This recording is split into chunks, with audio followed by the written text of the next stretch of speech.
La cultura occidental pretenda que ya se extinguió, que no existe, porque es el sumum del conocimiento humano. Entonces yo creo que eso es lo válido de este esfuerzo que hace Carlos Castaneda, y de alguna manera explicaría por qué el conocimiento mandató a Castaneda para que describiera todo su aprendizaje y nos lo presentara después de siglos que estuvo subterráneo en el Anáhuac profundo, ese conocimiento en manos de muy pocos.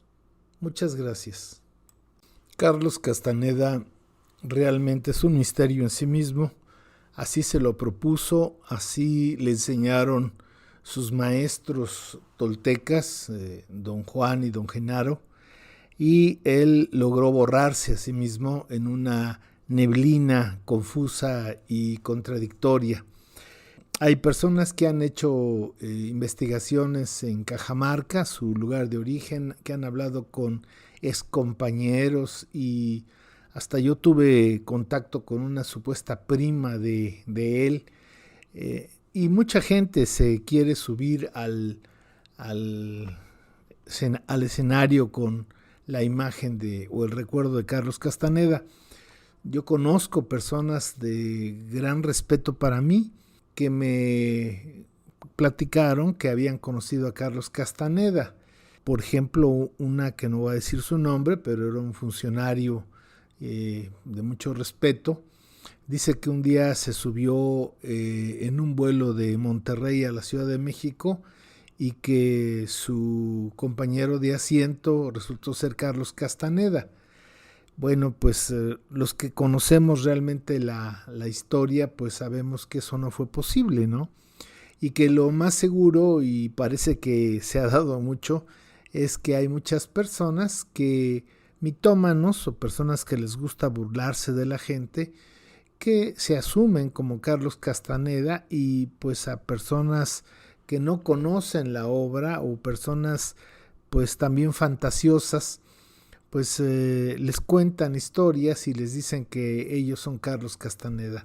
Sin embargo, yo creo que lo más serio que hay son para mí, desde luego, los relatos que hace José Agustín, que fue traductor de la obra y pues conoció personalmente a Carlos Castaneda, sobre quién era él. Alguna vez platiqué sobre esto con José Agustín, y pues él es una persona que no conoce la Toltecayotl a profundidad, pero sí conoce a Castaneda y conoció desde luego la obra. Él dice que es algo muy interesante, dice que es preferible para él que Carlos Castaneda haya sido un hombre de conocimiento y que todos sus relatos sean verídicos, a que fuera un escritor, porque de ser así, de que haya sido falsa toda la narrativa que Castaneda escribió en sus 13 libros, bueno, pues José Agustín dice que estaríamos frente a uno de los escritores más importantes del mundo, y dice que la obra de Castaneda podría ser como las mil y una noches, así de profunda y de rica. Y una cosa que le llama mucho la atención o le llamó mucho la atención a José Agustín fue el hecho de la solidez, la estructura literaria de la obra. Recuerden que la obra fue escrita en español, luego fue traducida al inglés y después fue traducida nuevamente al español. José Agustín me comenta que una vez le preguntó a Castaneda que qué quería decir el desatino controlado, y Castaneda le dijo que don Juan decía la pendejada, porque cuando un mexicano le preguntan ¿qué estás haciendo? Y dice uno, pues estoy haciendo una pendejada, pero la está haciendo, quiere decir que está haciendo algo que no tiene valor o significado, pero que lo tiene que hacer. Entonces el desatino controlado, realmente don Juan se refería a él como una pendejada. Entonces lo importante, yo creo, de la obra de Carlos Castaneda es el profundo conocimiento que da desde una óptica totalmente diferente, desde una realidad aparte sobre la vida. Él dice pues que la realidad que uno cree que está ahí solamente, dice que no, que es una cebolla llena de capas de realidades, todas reales y que todas están ahí. Entonces, bueno, lo interesante para mí de Castaneda es que no es lo curioso que pudiera ser o verídico que pudiera ser él como persona, sino el gran aporte que él hace sobre aquellos que estamos en búsqueda del sumum de la Toltecayotl, que no podría explicarse hasta ahorita. Yo no encuentro ninguna explicación para hacer proyectos como el de aquí en Oaxaca de Monte Albán, en el que se tardaron 1350 años en construirlo, en que trajeron piedras de 14 kilómetros de distancia, en el que terracearon sin acero, sin bronce, sin hierro, 4 cerros, y en que construyeron unas espléndidas construcciones que ahí siguen, ¿no? Entonces no puede para mí aceptar, mi criterio no puede aceptar que eso fue para saber cuándo se siembra, o eran palacios o fortalezas o todas esas estupideces que dicen la arqueología occidentalizada, colonizada. Entonces tenemos que saber qué es lo que realmente tenía en el sumum, en el vértice superior del conocimiento, el gran esfuerzo de sabiduría de nuestros antepasados. Y es ahí donde para mí calza la obra de Carlos Castaneda, que aunque él le pregunta a don Juan que si estas enseñanzas que él está recibiendo son las mismas de la época anterior, y él dice que no, que las cosas han cambiado, que el tonal de los tiempos ha cambiado, y que ellos, los nuevos videntes, los nuevos toltecas, están manteniendo pues la esencia del conocimiento, y para mí la esencia del conocimiento es la energía, ¿no? Entonces las enseñanzas que Castaneda recibe son enseñanzas para llegar a su cuerpo energético, para ahorrar energía, y eso es lo importante. Ahora, todo el mundo dice que conoció a Carlos Castaneda, y para no quedarme fuera, pues diré que yo también conocí a Carlos Castaneda justamente cuando presentó un libro en la librería del Fondo de Cultura Económica, que estaba en Parroquia y Avenida Universidad, y esa ocasión yo estuve ahí como 3 horas antes en la librería con 2 amigos, y les dije que tenemos que estar ahí porque eso se iba a llenar de gente, y tal cual, ¿no?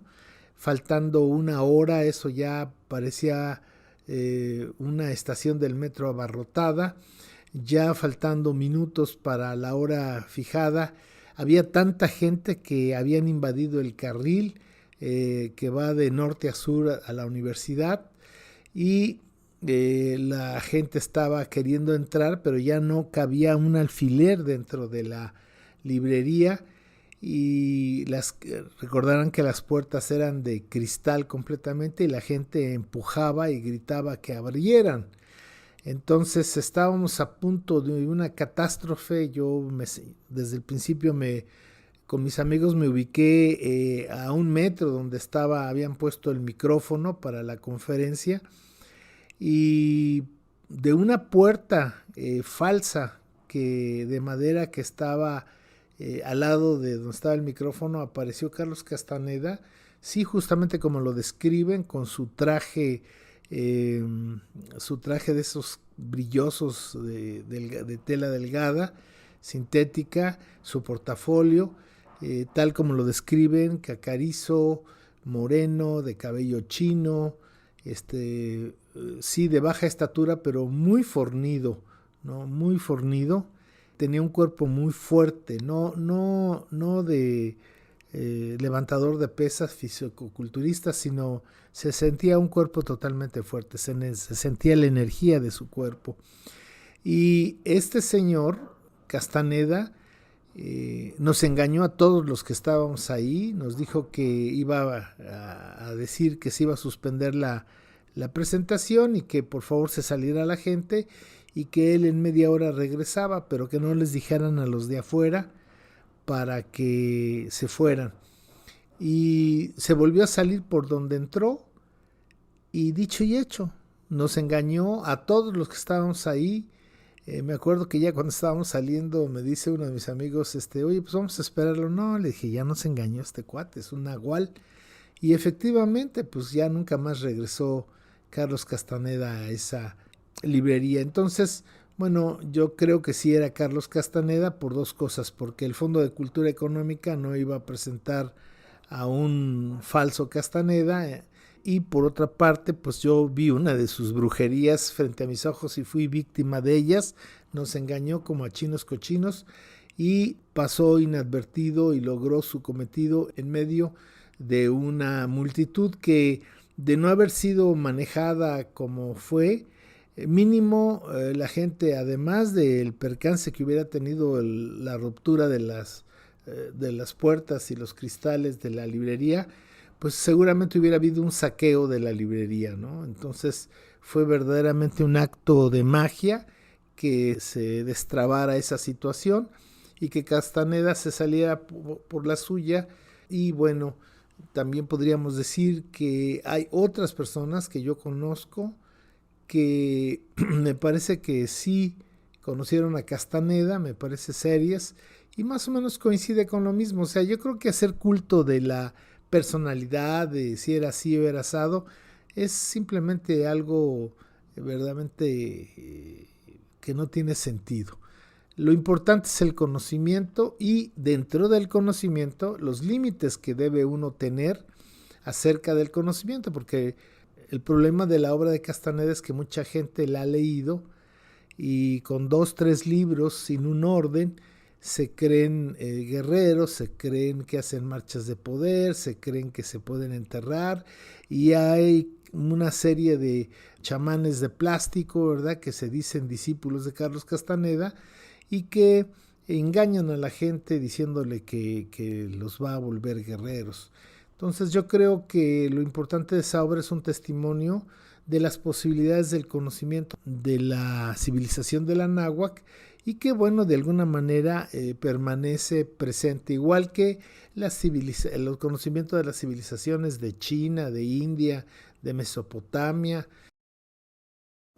Cada una de las 6 civilizaciones madre en las que se empezó el gran desarrollo, la gran plenitud humana: Egipto, Mesopotamia, China, India, la zona andina y el náhuatl, son centros generadores de sabiduría en la parte material para asegurar, garantizar la vida material, y a la vez tienen siempre propuestas, caminos de trascendencia y un grupo de ideas o instituciones que mantienen una sabiduría perenne de manera siempre disponible. Y es el caso de nosotros, los anahuacas, que la civilización de la náhuatl tiene a Quetzalcóatl como su símbolo. Y Quetzalcóatl no es una persona desde nuestro punto de vista, no es un ser físico, un ser humano físico.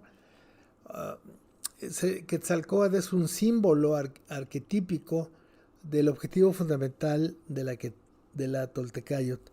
Así vemos entonces que los abuelos definían la filosofía a partir de usar al Quetzal como símbolo del espíritu, porque es bellísimo esa ave y se eleva hacia el cielo. Y del ombligo para abajo estaba representado por el Coatl, que es la serpiente que repta sobre la materia, el mundo material. De modo que Quetzalcóatl es una figura filosófica del anáhuac que implica el desafío que tenemos que tener los seres humanos entre equilibrar nuestro ser espiritual, equilibrarlo con nuestro ser material. Y cuando uno encarna esta sabiduría de tener el mismo apego y desarrollo tanto del espíritu como de la materia, es lo que nos permite entender por qué nuestros ancestros le llamaban a la Toltecayot, que era la línea de pensamiento, la sabiduría milenaria de los toltecas.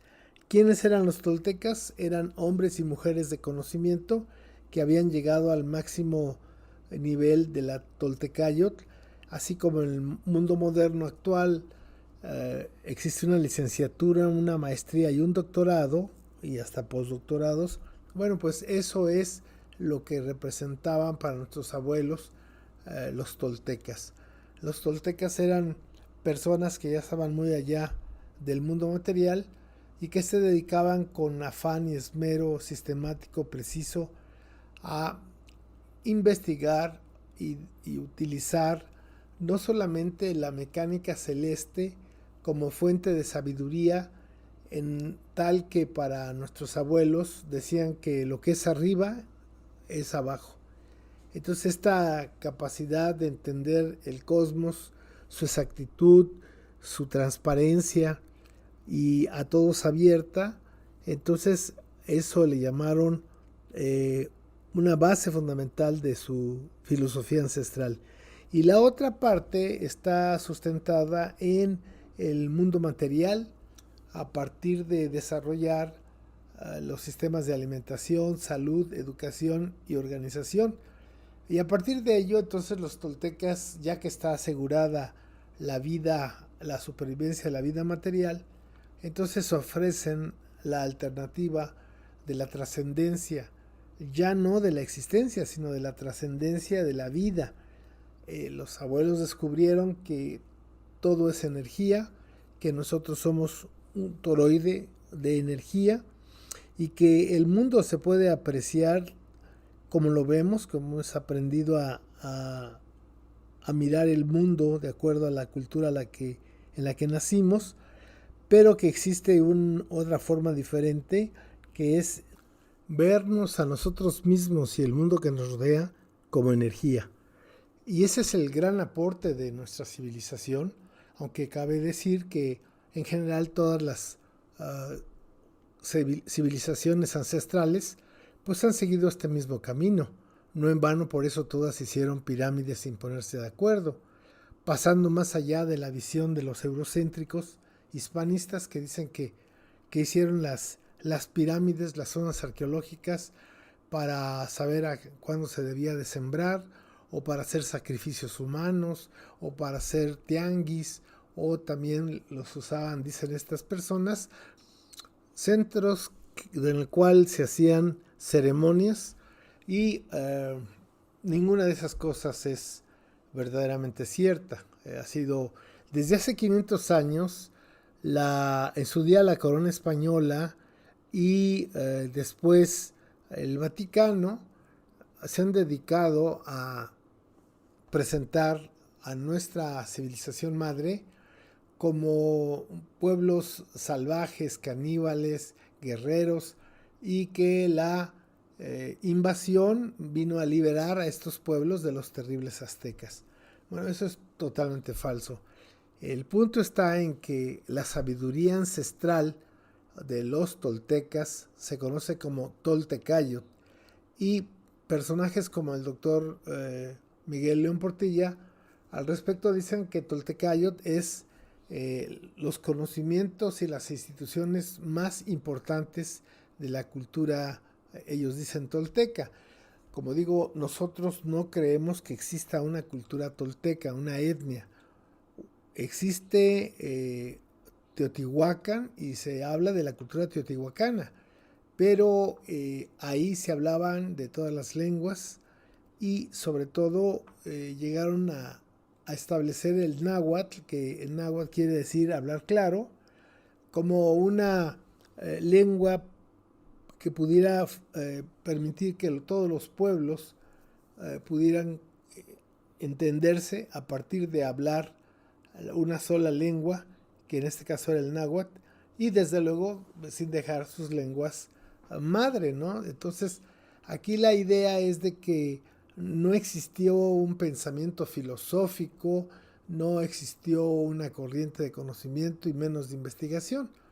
Pero lo cierto es que nuestros abuelos, pues por sus hechos se les conoce de otra manera. Y cuando me refiero a sus hechos, pues todo lo que les han dado a la humanidad, ¿no? Los abuelos les dieron el chocolate, el maíz,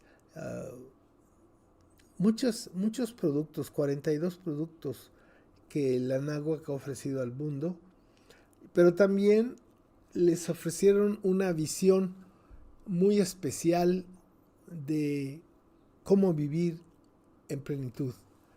Una civilización que no tenía moneda, que no tenía propiedad privada, que por siglos la gente iba a la escuela, que no eran guerreros, las mismas armas que recibieron de la época de las cavernas, con esas mismas se defendieron de la agresión de los invasores castellanos. Entonces, la Toltecayot es la jalea real del conocimiento que busca, en principio, en sus primeros 4 niveles, busca que el ser humano sea autosuficiente y garantice la vida de la comunidad. Y en segundo lugar, se pretende que la Toltecayot también permita la trascendencia de la existencia a partir de 3 niveles, que uno es el nivel de la conciencia de que todos somos uno solo, de que no tenemos pasado, sino todo es presente, y que entonces nuestros difuntos y nuestros ancestros, entendiendo por difuntos aquellos seres que conocimos físicamente, y por esos serían los difuntos, y los abuelos que nos dejan toda esa tradición, toda esa sabiduría, todas esas construcciones, son nuestros ancestros. Aunque no los conocimos físicamente, sí tenemos de ellos su gran legado cultural. Y en ese sentido, entonces, la civilización de la Anáhuac tiene un campo de conocimiento que se conoce como Toltecayot, y llega a satisfacer las necesidades materiales, pero también las necesidades espirituales de trascendencia de la existencia. Ese es el punto más importante, y cada civilización antigua del mundo también tenía tiene su propia Toltecayot. No se puede pensar en un pueblo, en una civilización, si no se conoce su estructura filosófica. Es tanto como creer que los mamíferos no necesitan de esqueleto. El esqueleto es partícipe de la existencia de los mamíferos, de nosotros mismos, que nos permite estructurar una organización que llamamos cuerpo humano. De la misma manera, nuestros ancestros lograron tener una estructura de pensamiento filosófica y de sabiduría que les permitía buscar la trascendencia de su existencia. Muchas gracias. Educayotl AC. Educar para el futuro con la sabiduría del pasado.